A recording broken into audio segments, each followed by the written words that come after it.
찾아서 우리 교독하겠습니다. 시편 40편 1절부터 12절까지 말씀입니다. 교독하겠습니다. 내가 여호와를 기다리고 기다렸더니 귀를 기울이사 나의 부르짖음을 들으셨도다.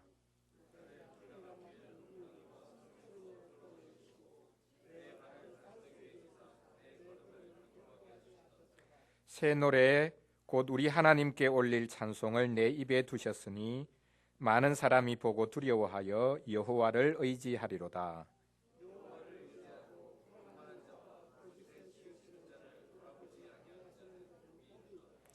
여호와 나의 하나님이여, 주께서 행하신 기적이 많고 우리를 향하신 주의 생각도 많아 누구도 주와 견줄 수가 없나이다.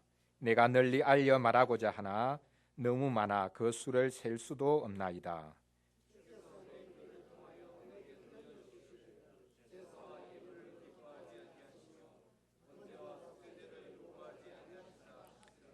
그때 내가 말하기를 내가 왔나이다. 나를 가리켜 기록한 것이 두루마리 책에 있나이다.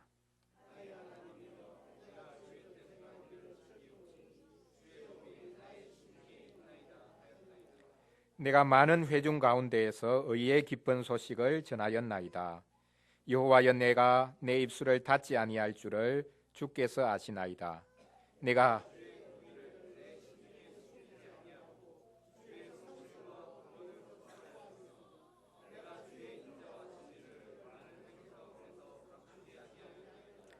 여호와여, 주의 긍휼을 내게서 거두지 마시고 주의 인자와 진리로 나를 항상 보호하소서.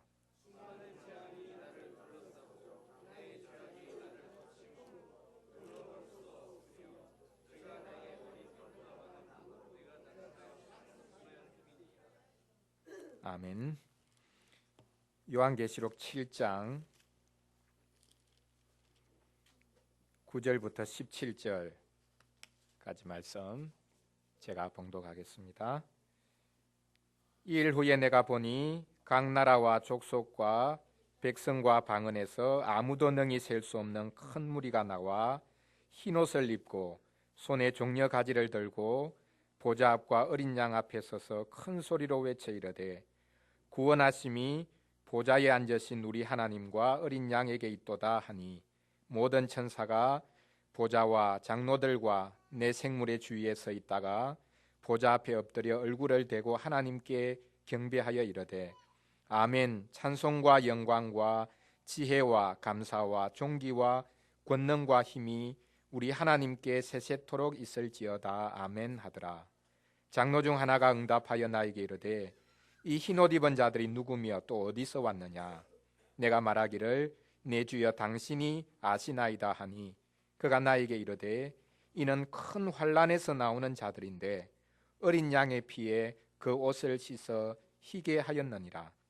그러므로 그들이 하나님의 보좌 앞에 있고 또 그의 성전에서 밤낮 하나님을 섬기매 보좌에 앉으신 이가 그들 위에 장막을 치시리니 그들이 다시는 줄이지도 아니하며 목마르지도 아니하고 해나 아무 뜨거운 기운에 상하지도 아니하리니 이는 보좌 가운데에 계신 어린 양이 그들의 목자가 되사 생명수 샘으로 인도하시고 하나님께서 그들의 눈에서 모든 눈물을 씻어 주실 것입니다.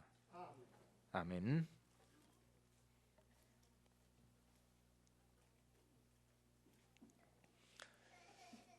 요즘은 소식이 넘쳐납니다.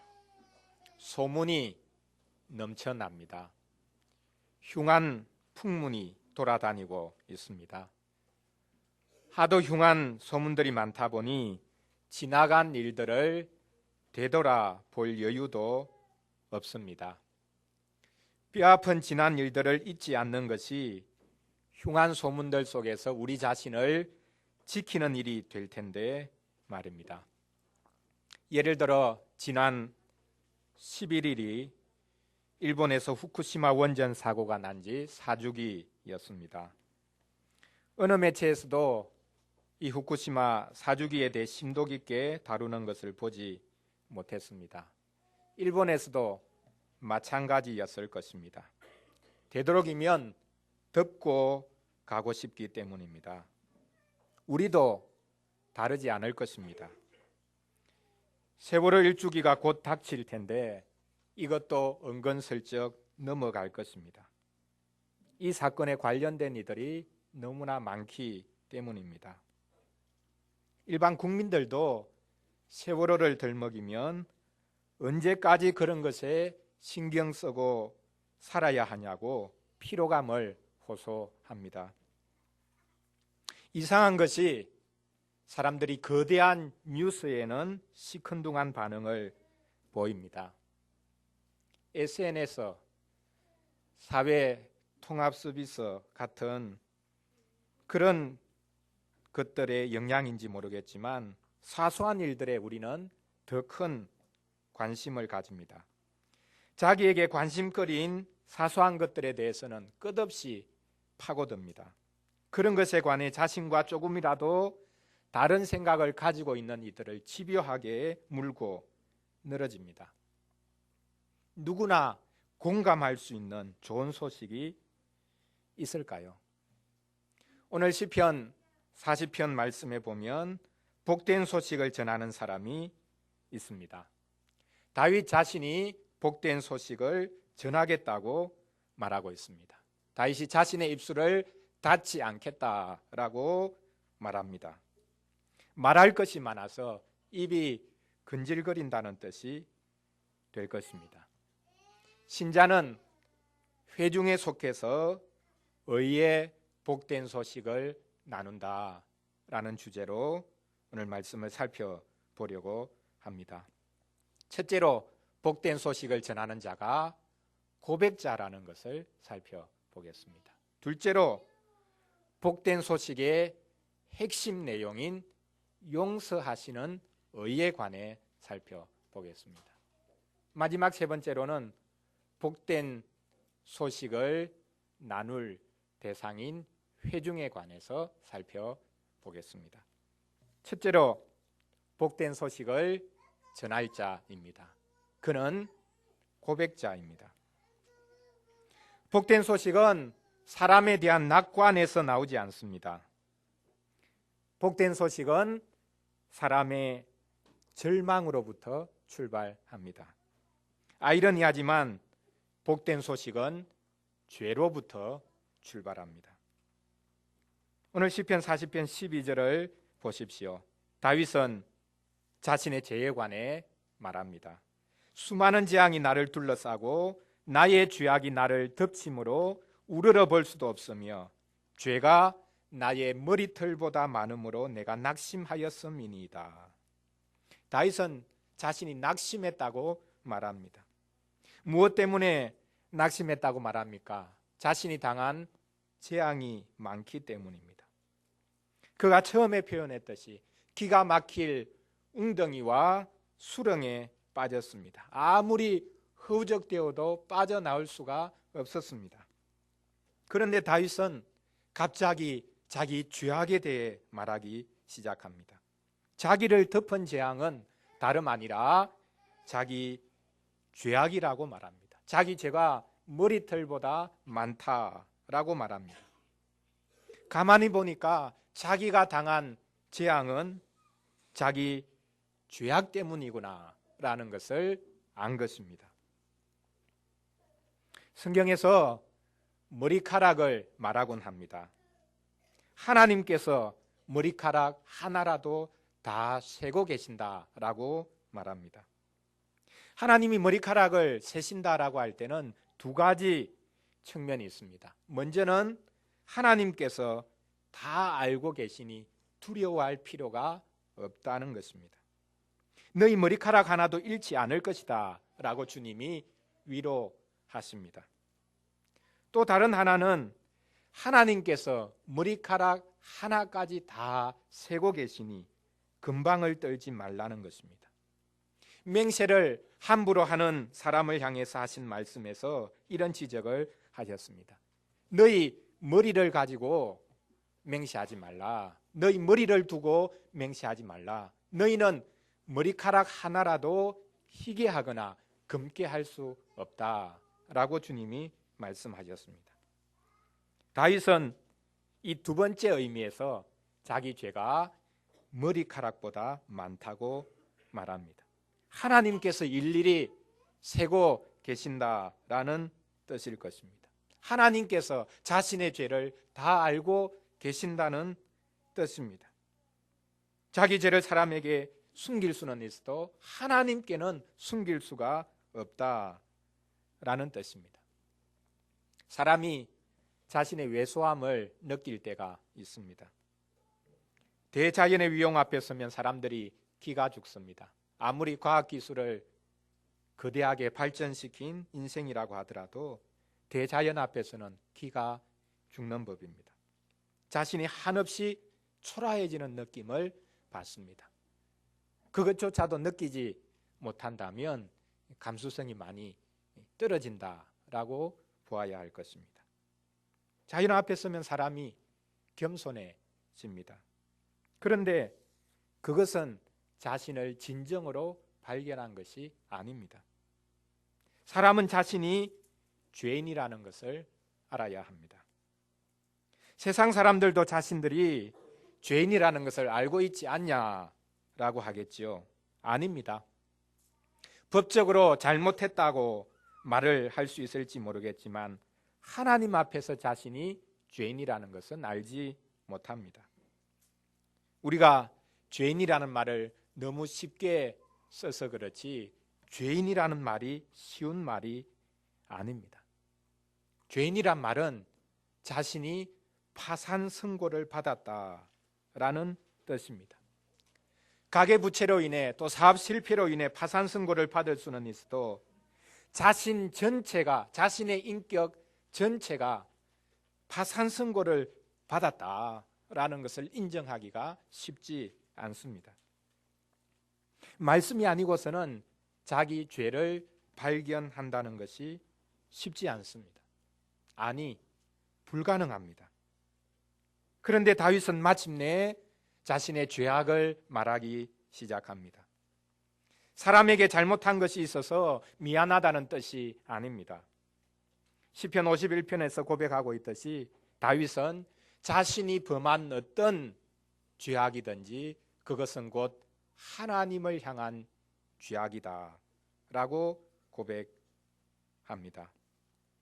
하이델베르크 요리문답에서 고백하고 있는 것처럼 나에게는 본성적으로 하나님과 사람을 미워하는 성향이 있다고 고백합니다. 이어서 하이델베르크 요리문답에서 고백하지요. 사람의 모든 죄는 하나님의 지극히 높으신 의미를 거스르는 것이요. 그런 죄는 죄에 대한 최고의 형벌, 즉 몸과 영혼의 영원한 형벌을 내릴 것을 요구합니다. 다윗은 이 모든 자신의 죄가 주의 말씀에 있었다라는 것을 고백했습니다. 죄에 대해서 기록한 것이 두루마리 책에 있었군요. 그전에는 눈이 가리워져서 보지 못했는데, 귀가 가리워져서 듣지 못했는데 성경 말씀이 자신에 관해서 다 기록하고 있다는 것을 그는 드디어 발견하고 고백합니다. 다윗이 이제 그것을 더 구체화시켜서 말합니다. 자신의 죄가 너무 많아서 셀 수가 없다라고 말입니다. 죄가 많다고 말하는 것이야말로 애매한 발언입니까? 내 죄가 머리털보다 많다고 하는 것이 죄를 구체적으로 고백하지 않고 뭉뚱그려 버리는 것입니까? 죄는 구체적으로 고백해야 하지 않습니까? 중세시대 로마 교회는 죄인들의 죄를 구체적으로 고백하라고 위협해 되었습니다. 죄를 구체적으로 고백하지 않으면 그 죄에 해당하는 벌을 적시해 줄 수 없었기 때문입니다. 물건마다 가격이 정해져 있듯이 죄에 대해 지불할 가격을 매겨 놓았거든요. 그래서 죄를 구체적으로 말해야 합니다. 이것에 대해 종교개혁자들은 정반대의 접근을 합니다. 특별히 루터는 정반대로 접근을 했습니다. 사제에게 마지못해 자신의 죄를 구체적으로 구하기보다는 하나님 앞에서 자신은 전적인 죄인이라고 고백하는 것이 낫다는 것입니다. 그렇습니다. 사제 앞에서, 교회 앞에서 구체적인 죄인으로 드러나는 것보다는 하나님 앞에서 전적인 죄인으로 드러나는 것이 낫습니다. 죄값을 내가 다 치루었다고 생각하고서 안심하기보다는 내 죄가 도무지 용서받지 못할 죄라는 것을 알고 고통하는 것이 낫습니다. 용서의 말씀을 이것저것 떠올리면서 안심하기보다는 도무지 용서받지 못할 자로 드러나서 오직 하나님께 지속적으로 매달리는 것이 낫습니다. 복된 소식을 전하는 자는 기본적으로 이렇게 고백자입니다. 자신의 죄를 계속해서 하나님 앞에 고백할 수 있는 자입니다. 둘째로 복된 소식의 핵심 내용인 의, 즉 용서하시는 의에 관해 살펴보겠습니다. 다윗은 자신이 복된 소식을 전하겠다고 말했습니다. 그런데 이 복된 소식은 다름 아닌 의의 복된 소식이라고 말합니다. 의와 복, 의와 기쁨이 연결되어 있습니다. 이 의는 누구의 의겠습니까? 다윗 자신의 의겠습니까? 저는 회개했습니다. 그것을 자신의 의로 내세운 것이겠습니까? 아닙니다. 다윗 자신의 의가 아닙니다. 그럼 누구의 의겠습니까? 하나님의 의입니다. 하나님의 의가 복된 소식이라는 것입니다. 의를 기뻐할 사람이 어디 있겠습니까? 죄인이 의를 기뻐할 수 있겠습니까? 다윗은 자신의 죄를 깊이 깨달았는데 그렇다면 하나님께서 자기를 긍휼히 여겨주실 것을 구해야 하는 것이 먼저이지 않겠습니까? 그런데 다윗은 하나님의 의가 자신에게 기쁨이요 그 의를 전하는 것이 복된 소식이라고 말합니다. 본 시편 40편 10절을 보십시오. 다윗은 자기 자신에게 하나님의 공의를 숨기지 않고 전하겠다고 말합니다. 다른 사람들에게 전하기 전에 먼저 자기 자신에게 자신의 심령을 향해 하나님의 의를 선포하겠다고 말합니다. 어떻게 하나님의 의가 긍휼이 아닌 자비가 아닌 인자가 아닌 하나님의 의, 하나님의 공의, 하나님의 그 절대로 침범할 수 없는 그 오르심, 그것이 복된 소식이 될 수 있겠습니까? 신약 성경에도 의라는 표현이 자주 등장하는데 당시 로마 세계에서 말하는 의는 각자에게 분량에 맞게 배당해 주는 것, 그것이 의였습니다. 투자한 것만큼 받는 배당금을 생각하면 될 것입니다. 선을 행한 자에게는 그것에 맞는 정확한 상을 배정해 주고 악을 행한 자에게는 그것에 해당하는 또 정확한 벌을 내리는 것, 그것이 의였습니다. 쉽게 말하면 권선징악입니다. 로마 세계에서 말하는 의는 각자에게 정확하게 해당하는 것, 배정해 주는 것, 그것을 말했습니다. 행한 대로 갚아주는 것, 그것이 의였습니다. 그런데 성경에서 말씀하는 의는 그런 것이 아닙니다. 하나님은 의로 자기 백성을 구원하십니다. 하나님께서는 의로 자기 백성을 죄악 가운데서 건지십니다. 즉 하나님의 의는 구원하시는 의입니다. 하나님의 의는 철저히 관계적인 의입니다. 하나님께서 자기 백성을 향해 하나님 노릇 해 주시겠다라는 것이 의입니다. 하나님께서 자기 백성의 허물을 덮어주시고 그 백성을 구원해 주시는 것이 의입니다.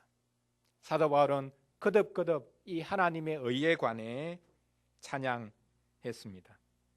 하나님께서는 불의한 자들을 의롭다 하심으로 먼저 하나님 자신의 의로우심을 드러낸다라고 말합니다. 참으로 이상한 의입니다.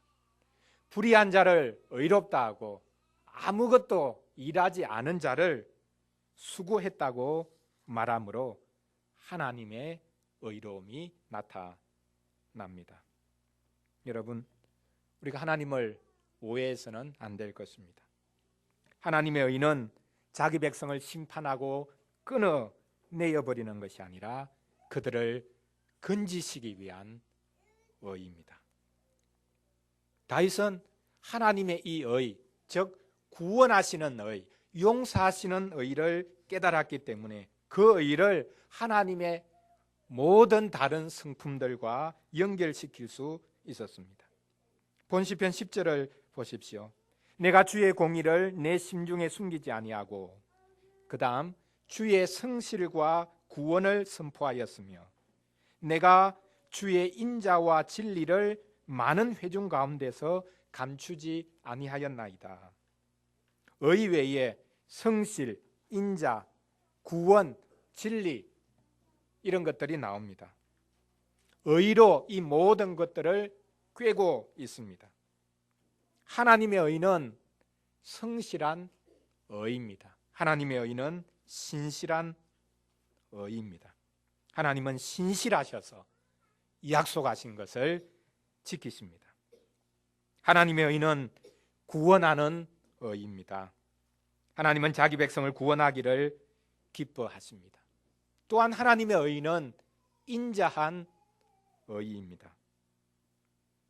형용모순입니까? 의가 어떻게 인자할 수 있습니까?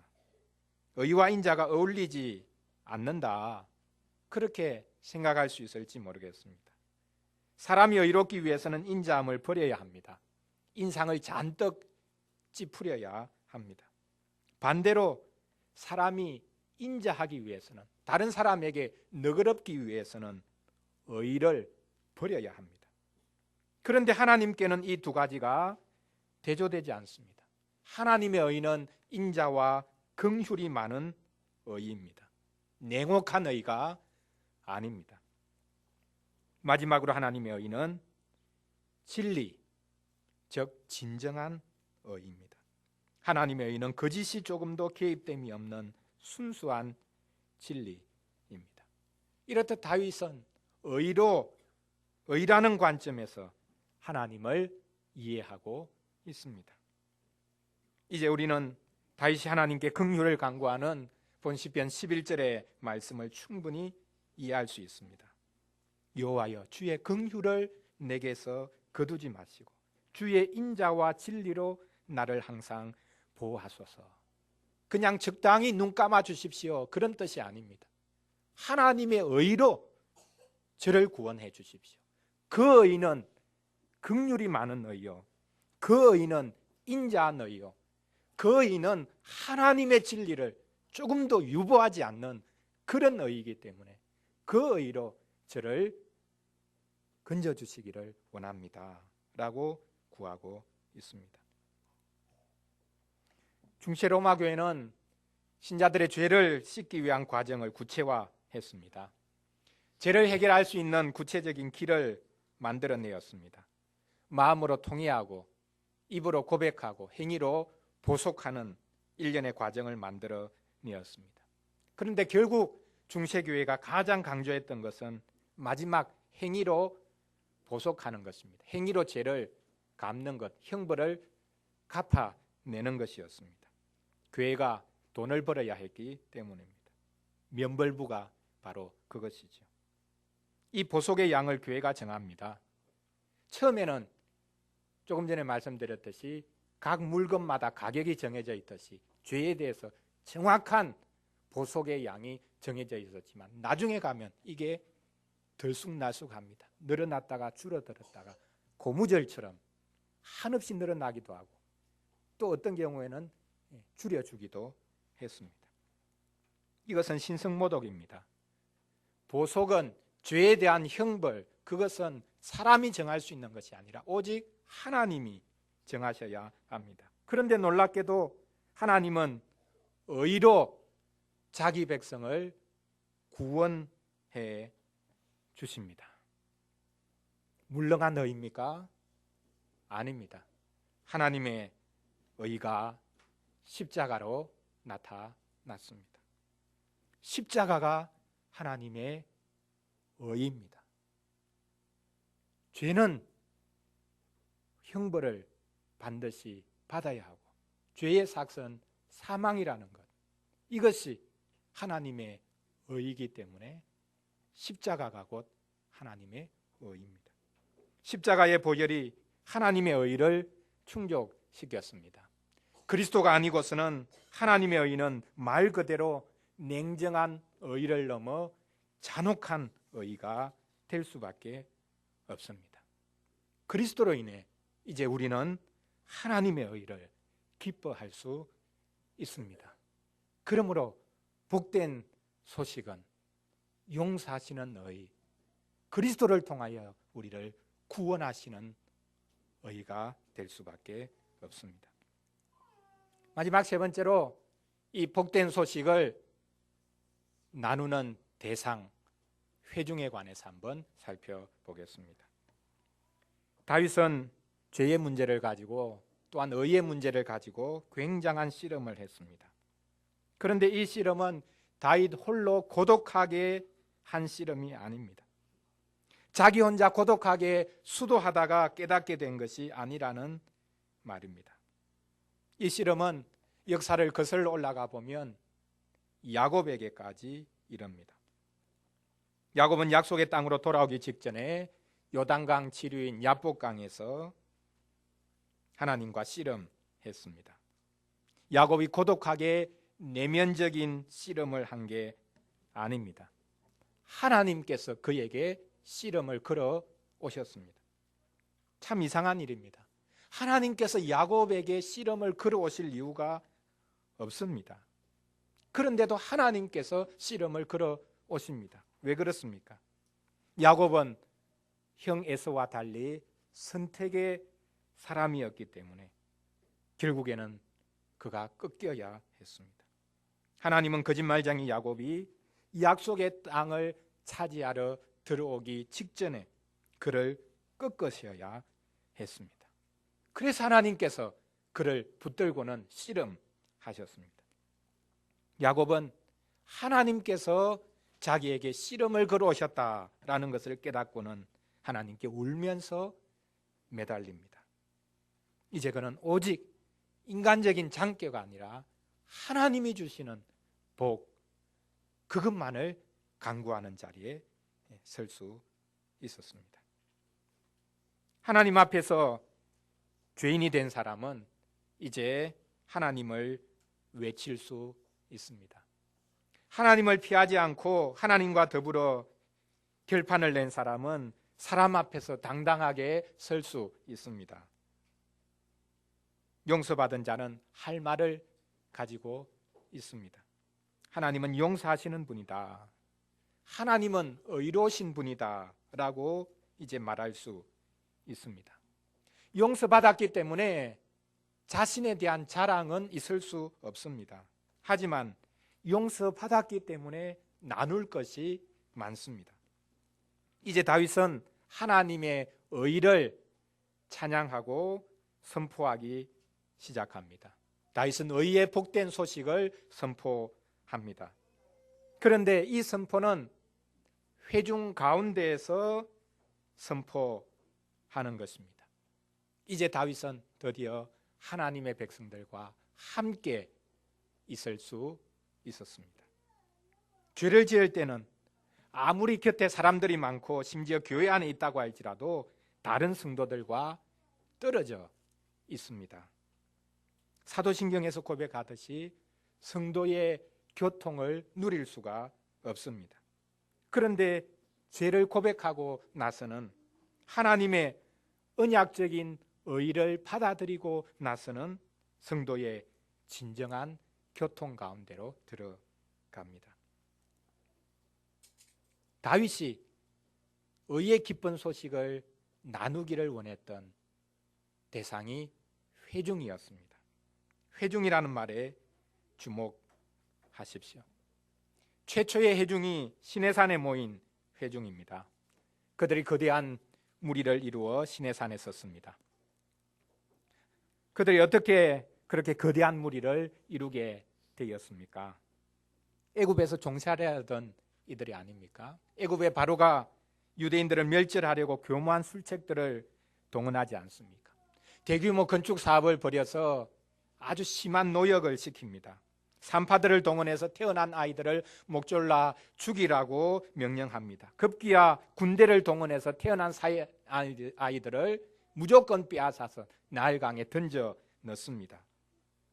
이 모든 술책에도 불구하고 하나님의 백성들의 번성을 막을 수가 없었습니다. 하나님께서 아브라함에게 약속하신 바가 있기 때문입니다. 내 자손이 하늘의 별과 같이 바닷가의 모래와 같이 많아질 것이다 라는 약속 말입니다.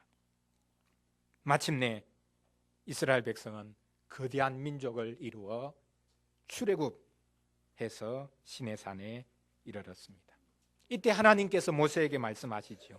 나의 백성을 모으라. 이 모으라는 말에서 회중이라는 말이 나왔습니다. 이제 이스라엘은 하나님 앞에 모이는 하나님의 회중이 됩니다. 다윗은 하나님의 회중 가운데로 들어갔습니다. 다윗은 많은 회중 가운데 자신이 있다라고 말합니다. 회중이라는 단어가 이미 많은 사람을 가리키고 있는데 거기에다가 많은이란 단어를 덧붙입니다. 쓸데없는 사족이 아닙니다. 정말 하나님의 회중이 많습니다. 그 수를 헤아릴 수가 없습니다. 이전의 회중들도 다윗 이전의 회중들도 이 대열에 동참하고 또한 다윗 이후에 일어날 심지어 신약 시대에 일어날 회중들도 있기 때문입니다. 오늘 두 번째 본문인 요한계시록 10장을 보십시오. 하나님의 백성들을 언급하기를 나라와 족속과 백성과 방언에서 능히 셀 수 없는 큰 물이라고 말하고 있습니다. 그렇습니다. 하나님의 백성은 셀 수가 없습니다. 하나님의 자비와 긍휼이 끝이 없기 때문입니다. 자기 백성을 향한 하나님의 의, 즉 하나님의 신실하심, 하나님의 자비와 긍휼, 하나님의 구원, 하나님의 진리가 끝이 없기 때문입니다. 이들은 큰 환난을 통과하여 나오는 자들인데 어린 양의 피에 그 옷을 씻어 희게 된 자들입니다. 왜 나 혼자만 고생이 많을까라고 말하지 마십시오. 하나님의 백성이라면 누구든지 큰 환난을 통과한 자들입니다. 그리스도의 보혈로 자기들의 죄와 연약함을 가리운 자들입니다. 그러므로 외로워하지 마십시오. 여러분은 큰 회중 가운데 있습니다. 여의도 순복음교회 정도가 아닙니다. 우리는 거대한 하나님의 회중, 전 역사를 걸쳐서 하나님께서 불러 모으신 큰 환난을 통과하게 하신 그리스도의 보혈로 덮어주신 회중 가운데 우리가 있습니다. 나는 혼자가 아니다 라고 외치십시오. 내가 많다라고 말해도 될 정도입니다. 왜냐하면 그리스도께서 우리와 같아지셨기 때문입니다. 그리스도께서 우리와 같아지셔서 우리의 모든 연약함과 환난을 짊어지셨기 때문입니다. 신자는 자신이 하나님의 회중 가운데 있다는 것을 무엇보다 감사합니다. 다른 곳에 서 있는 것이 아닌 하나님의 회중, 하나님을 예배하는 회중 가운데 내가 있다라는 것, 이것을 가장 큰 영광이요 기쁨으로 아는 자들입니다. 하나님께서는 개인의 고독한 결단에 응답하는 분이 아니라 그 백성 가운데 자리를 펴시는 분이기 때문입니다.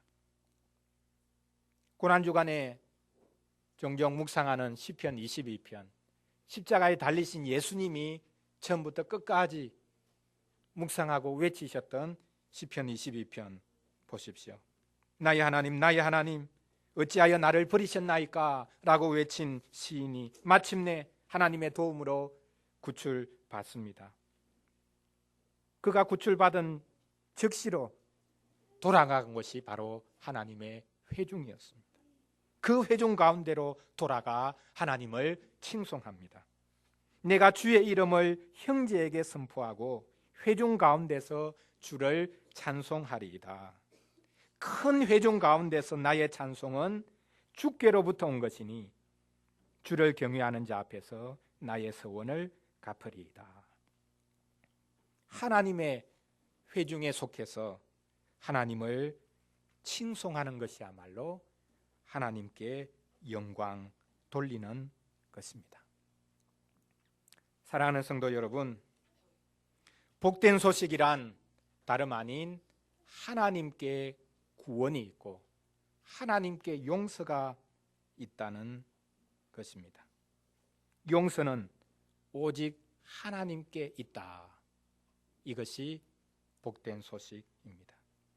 다윗이 전하겠다고 한 의의 복된 소식, 거기서 말하는 의도 언약 관계에 의한 용서하시는 의였습니다. 하나님의 의는 심판 가운데서도 긍휼을 잊지 않으시는 의였습니다. 하나님은 불의한 자를 의롭다고 하심으로 스스로 의로우십니다. 이것만큼 복된 소식이 어디에 있겠습니까? 죄인들끼리 짬짬이해서 서로의 죄를 덮어주는 것을 말하는 것이 아닙니다. 의로우신 하나님께서 죄인들을 용서해 주시고 의롭다고 해 주시는 것, 이것보다 복된 소식이 어디에 있겠습니까? 다윗은 하나님의 큰 회중에 속해서 이 복된 소식을 나누는 것이 자신의 가장 큰 기쁨이라고 말하고 있습니다. 다윗은 이전의 신자들뿐만 아니라 이후에 올 신자들과도 하나 되어서 이 복된 소식을 나누기를 원했습니다. 신자라면 무릇 하나님의 영광, 하나님께 영광 돌리는 것에 관해 생각할 수밖에 없습니다. 문제는 세상을 변화시키면 하나님이 영광 받으신다고 생각하는 것입니다. 우리가 어떻게 세상을 변화시킬 수 있습니까? 우리가 하나님보다 앞서가려고 해서는 안 됩니다. 하나님도 한순간에 세상을 변화시키지 않으십니다. 하나님께 영광 돌리는 길은 단순합니다. 우리가 하나님의 하나님이심을 고백하면 그게 곧 하나님께 영광 돌리는 것입니다. 하나님은 자기 백성의 죄 고백을 통해 영광 받으십니다. 죄 고백이야말로 하나님께 영광 돌리는 것이요, 그래서 하나님이 주시는 용서의 확신을 찬양하는 것이야말로 하나님의 영광을 선포하는 것입니다. 어린이를 위한 질문 3번 문장처럼 신자는 회중에 속하여, 회중을 다른 말로는 교회라고 해도 됩니다. 신자는 교회에 속하여 하나님께 용서가 있다, 하나님께 구원이 있다라고 선포합니다. 교회의 이 선포, 신자의 이 선포야말로 하나님을 가장 영화롭게 하는 것입니다. 하나님의 회중이 외쳐야 할 것이 바로 이것입니다. 용서가 주님께 있다라고 말입니다. 이제부터 용서가 오직 주께 있다는 것, 용서하시는 너희가 주님께 속해 있다라는 것을 힘껏 외치기를 바랍니다. 교회는 다른 것이 아닌 하나님의 용서하시는 너희를 외치기 위해 존재합니다. 이게 복된 소식입니다. 이 복되고 기쁜 소식을 전하지 않으면 교회는 이 땅에 존재할 이유가 없습니다. 세상을 봉사하기 위해서 가난한 사람들을 도와주기 위한 그런 것 정도가 아니라 오직 하나님께 용서가 있다. 하나님께 구원이 있습니다. 이것을 외치는 것. 이것을 돕기 위해서 구제도 있고 다른 일들도 있는 것입니다. 오직 하나님이 구원하신다. 하나님이 용서하신다. 이것을 크게 외치는 복이 있기를 바랍니다. 기도하겠습니다. 하나님 아버지, 하나님의 의를 생각할 때마다 절망할 때가 많았습니다. 어떻게 저희들이 하나님의 그 높으신 의에 이를 수 있겠는가 탄식할 때가 많았습니다. 그런 저희들에게 하나님의 의는 너무나 높아서 도무지 이르지 못할 의가 아니라 친히 낮아지셔서 주의 백성의 비천한 자리까지 찾아와 주신 의임을 알게 해주시니 감사합니다. 하나님은 불의한 자를 의롭다 하심으로 스스로 의로워지시는 하나님이라고 하시니 황송하여 몸둘 바를 모르겠습니다. 하나님 아버지, 저희들의 죄가 심히 부끄러운 것이기는 하지만 저희의 죄 고백이 하나님을 영화롭게 하는 것임을 알고 위로를 받습니다. 이제부터 하나님의 회중에 속해 용서가 주께 있다는 것을 나누며 선포하며 살게 도와주시옵소서. 우리가 무슨 일을 하기 이전에 하나님이 어떤 분이신지 알고 고백하여 하나님의 하나님이심을 높이 외치는 저희들이 되도록 도와주시옵소서.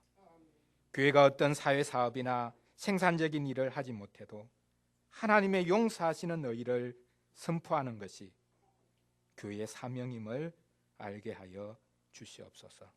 이 세상도 돈이 필요한 것이 아니라 하나님의 용서가 필요함을 알게 하여 주시옵소서. 하나님의 의를 이루기 위해 십자가 지신 우리 주 예수 그리스도 이름으로 기도합니다.